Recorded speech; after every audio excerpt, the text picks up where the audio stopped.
দেখো বন্ধুরা, বিয়ের পরে এই প্রথমবার আমরা দুইজন হাজব্যান্ড ওয়াইফ একসাথে ঘুরতে বেরিয়েছি। কিন্তু আমরা দুইজন সারাদিন ধইরা কোথায় কোথায় ঘোরাঘুরি করছি তা তোমাদের আজকে এই ছোট্ট ভিডিওর মাধ্যমে জানাবো। কিন্তু তার আগে তোমাদের কিছু অনুরোধের কথাও জানাবো। যেমন ধরো, আমার নতুন জীবনের কাহিনী, তারপর নতুন করে আবার চ্যানেল খোলা, কি থেকে কি করে এতগুলি জিনিস আমার জীবনে ঘটে যাওয়া সবটাই বলার চেষ্টা করবো। কিন্তু দেখো, এই ছোট্ট ভিডিওর মাধ্যমে তো সব একসাথে বলা সম্ভব না। যতটুকু সম্ভব ততটুকুই বলবো, বাকিটা না হয় অন্য একদিন আরেকটা ব্লগে বলবো।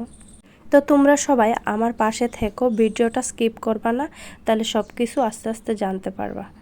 তো সবার প্রথমে আমরা দুইজন ঠাকুর দর্শন করতে মন্দিরে আইছি। এই মন্দিরটার নাম হয়েছে গিয়া খাটু শ্যামের মন্দির।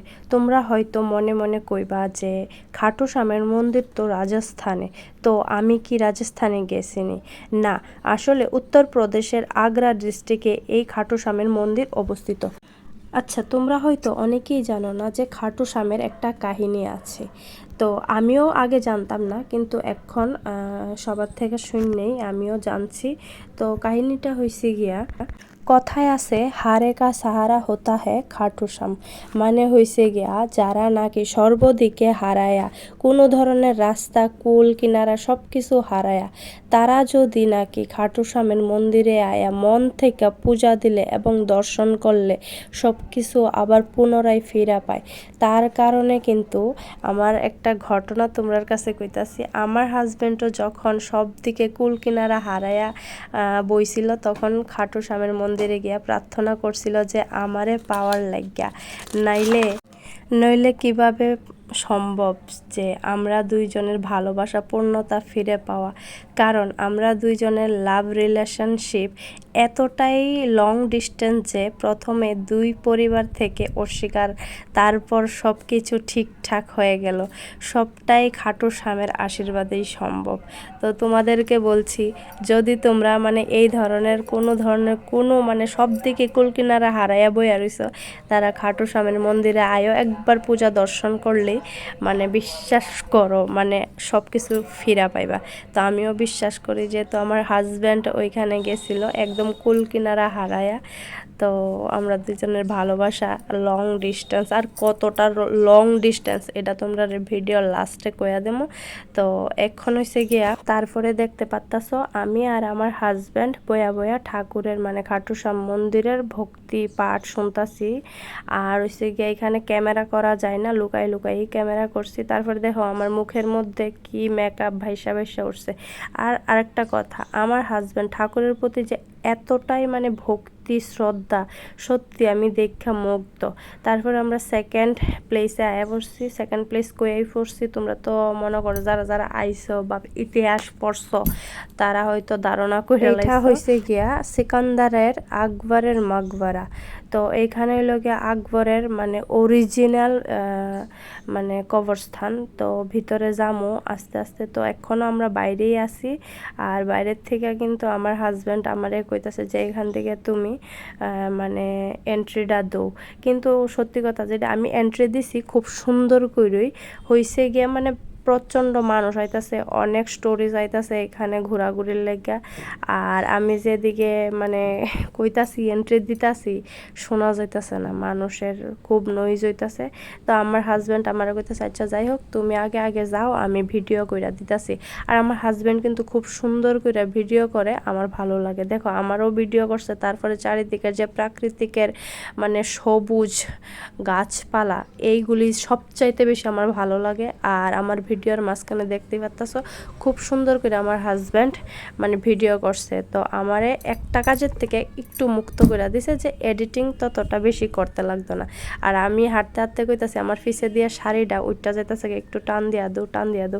যদিও আমার হাজব্যান্ড টান দিয়া নিচে কইরা দিছে শাড়িটা। তো এইটা তোমার কাছে দেখাইলাম না আর কি, কারণ দেখাইলে কইবা বেটটা জামাই লইয়া লইয়া ঘুরতাছি। যাই হোক, আমার জামাই কিন্তু খুবই ভালো মানুষ। আমি 4 বছর ধইরা হেরে চিনি। আর দেখতে পারতাছো একদম সামনে আইবছে, এটা হলো মেইন গেট আর কি। তো মেইন গেট দিয়ে প্রথমে প্রবেশ করুম, আর এটা হলো মেইন গেটের সামনে একটা ছোট্ট গেট আছে। আর এই গেটের সামনে গিয়ে আমি একটু নাড়াগোড়া করি, কারণ সব জায়গাতেই আমি যেখানে যাবো এখানে গিয়ে একটু নাড়াগোড়া না করলে হয় না।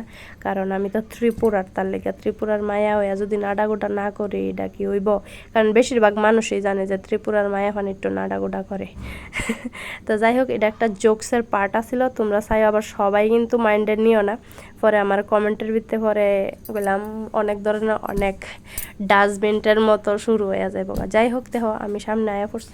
এর আগে আমি কোনোদিনই ত্রিপুরার বাইরে ঘোরাঘুরি করতে গেছি না, এটা তোমরা সবাই জানো। কারণ হয়েছে গিয়া এর আগের যতটুই ব্লগ দেখছো, ভিডিও দেখছো আমার ত্রিপুরার মধ্যে, আর আমি কোনো দিন ছোটোর থেকে বড় হয়েছি আউট অফ স্টেটে কোনো দিনও ঘোরাঘুরি করছি না।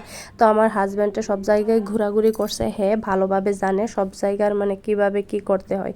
তো যাই হোক, এটা হয়েছে গিয়ে মেইন গেট, মানে মাগবাড়ার মেইন গেট। তো আমরা তো ভিতরে প্রবেশ করে লাইছি অলরেডি। তো আমার জামাই আমারে বুঝাইতেছে যে এটার মধ্যে ভিতরে প্রবেশ করলে নাকি এখানে মানে সিকিউরিটি গার্ড আছে, তারা চেকিং করে। তো যাই হোক, আমরা চেকিং করে লাইছি, ততটা তোমরা দেখাইছি না।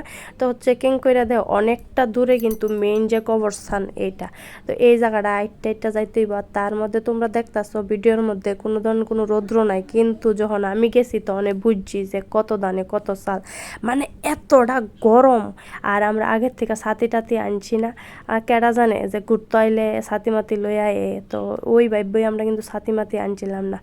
আর বাইরের পরিবেশটা কিন্তু দেখতে খুব সুন্দর লাগতেছে, যেহেতু এটা ক্যামেরা, মোবাইলের ক্যামেরা, সুন্দর তো লাগবেই। যাই হোক, আমি যে নিজে গিয়া ক্যামেরা করছি এটাই বেশি, কারণ এতটাই গরম। আমরা ত্রিপুরার তুলনা এইখানে মানে উত্তরপ্রদেশে এতটাই গরম, মানে ধারণার বাইরে।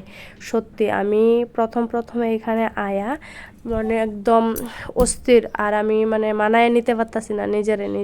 যাই হোক, এতক্ষণে তোমরা হয়তো অনেকেই জানিনা লাইছো যে আসলে আমার বিয়াটা কোন জায়গা হয়েছে। লং ডিস্টেন্স তোমরা বারবার কইছে। আসলে আমার বিয়াটা হয়েছে উত্তরপ্রদেশেই, আগ্রা ডিস্ট্রিক্টে। তো এইটা আমি আগের চ্যানেলে কইতে পারতাম, বাট ওইখানে আর কইছি না, কারণ ওই ভিডিওতে আর আমি ওই চ্যানেলে আমি আর ভিডিও দিতাম না। কারণ হয়েছে গিয়া, দেখো সবাই চ্যানেল চালাই কিছু আর্নিংসের লাগিয়া, আর আমিও চালাই আর্নিংসের লাগিয়া। তো আগের চ্যানেলটার মধ্যে হয়েছে গিয়া আমি অনেকটা ভিডিও করার পরে আমার আর্নিংস বন্ধ হয়ে গেছে, কারণ ফেসবুকের এত যে কমিউনিটি গাইডলাইন্স মানো লাগে, মানে আমি মানতে আমি কোনো ধরনের কোনো ভুল করছি না, তারপরে আমারে মানে সবগুলি আর্নিংসের থেকে আমারে মানে রিস্ট্রিক্ট করে দিছে। তো তার লেগে আমি নিউ অ্যাকাউন্ট খুলছি, এই কারণে আমি নিউ অ্যাকাউন্ট থেকেই ভিডিওটা করতেছি। তো তোমরা সবাইয়ের একটাই রিকোয়েস্ট, যারা আমার চ্যানেলটা ফলো করছো না, প্লিজ সবাই ফলো করে দিও। আর যারা নতুন তারা সবাই ফলো করে পাশে থেকেও আর শেয়ার করে দিও বেশি, যাতে বেশি মানুষের কাছে গিয়ে পৌঁছায়। তো চলো আমরা ভিতরে যাই, কারণ দেখো অনেকটা জায়গা, তার মধ্যে এতটা রৌদ্র। এর মধ্যে দেখো আমার হাজব্যান্ডের মোবাইলে কার জানি কল আইছে, মানে রৌদ্র কিচ্ছুই লাগতেছে না, কোনো ধরনের কোনো টেনশন নেই। আর তো মানে চিকনা পাতলা মানুষ, আমার থেকেও চিকনা পাতলা, আমি হচ্ছে গিয়া মোটা সোটা মানুষ। যাই হোক, আমরা ভিতরে আর প্রথমে ঢুকছি না ঢুকিয়া কিতা করছি, এত গরম আমি সহ্য করতে পারছি না। তো আমি আমার হাজব্যান্ডের কইতাছি চলো না, একটা গাছ আছে ওইখানে, গাছটার নিচে গিয়ে একটু বই। কারণ হচ্ছে গিয়ে আমি যদি একটু ঠান্ডা জায়গাত না বই, তাহলে নিজে আমি আর কন্ট্রোলে রাখতে পারতাম না, মানে হয়েছে গিয়া এখানে মানে বেহুশ টেহুশ হয়ে ফইরা যাবো, এত রৌদ্র। তো হয়েছে গিয়া তোমরা আবার অনেকেই কোশ্চেন করতেছো বা কোন জায়গাতে বিয়ে হয়েছে বিহারিনী, আসলে না বিহারি না, মানে তারা হয়েছে গিয়া, আমি হয়েছে গিয়া বেঙ্গলি, তারা হয়েছে গিয়া নন বেঙ্গলি, ঠিক আছে। তো এই কারণে তারা এখানে মানে শাখা পলা ইউজ করা হয় না। অনেকে আমার কমেন্টের মধ্যে কইছো যে আমি শাখা পলা পরি না কে লিগা। তো তারা এখানে মেইন হয়েছে গিয়া মঙ্গলসূত্র, আর হয়েছে গিয়া নূপুর আর পায়ের আংটি। তো আমরা বাঙালির মধ্যে তো এটা নাই, তো আমরা বাঙালির মধ্যে শাখা সিঁদুর সবটা বেশি মানে। তো এখানে হয়েছে গিয়া তারা মঙ্গলসূত্র আর হয়েছে গিয়া সবুজ চুরি। তো সবুজ চুরি মনে করো 1-2 মাস দৌ, তারপরে না দিল সারে অন্য কালারের চুড়ি দৌ, কোনো অসুবিধা নেই। যাই হোক, তোমরা কিন্তু আরও অনেক গল্প আছে, যেই গল্পটি আমি অন্যান্য ভিডিওর মাধ্যমে কমু, ঠিক আছে। এই এতটুক ভিডিওর মধ্যে কিন্তু সব কিছু কোয়া সম্ভব না। আর অনেক অনেক গল্প আছে যেইভাবে আমরা লাভ শেষ মানে আমরা তৈরি হয়েছে, কিভাবে আমরা কে কারে আগে প্রপোজ করা হয়েছে সব কিছু তোমার কাছে কিন্তু আমি শেয়ার করুম। আস্তে আস্তে সব দেখতে থাকো। আর তোমরা সবাই দেখতেছো আমি কিন্তু বাইরের থেকে এখন ভিডিওটা করতেছি, কারণ হয়েছে কি ভিতরে আমরা অলরেডি গিয়া দেখায় পড়ছি, আর ভিতরে মোবাইল ক্যামেরা ইউজ করা যাইতো না। মানে এটা নিজেরা থেকেই বুঝতে লাগবো যে পুরনো কোনো জিনিস দেখতে গেলে এখানে মোবাইল ইউজ করা যায় না। এটাই লগিয়ে আকবরের মেন কবরস্থান। তারপরে আমরা এফরসি হোটেলে কিছু খাইতাম, তো হ্যাঁ তো ভেজিটেবল, আমি লোকে নন ভেজিটেবল। দেখো শুরুর থেকে বড় হয়েছি মাছ মাংস খাইয়া, আর এখন আয়াসেরা এই রুটি সবজি তা আমার ভাল লাগে না। আর হ্যাঁ কিন্তু আমার সত্য দিছিল বিয়ার আগুই যে যদি মাছ মাংস খাও তাহলে আমার লোকে প্রেম করতে পারতাম না, যদি এগুলি ছাড়তে পারো তৈলি। তো আমিও কি করুম, আমি ওগুলি ছাড়ছি, কিন্তু হেরে কইছি আর কি ছাড়ছি, বাড়িতে তা ছাড়ছি না। তো আজকের ভিডিও এতটুকুই, ভালো লাগলে লাইক কমেন্ট শেয়ার করে দিও। টাটা।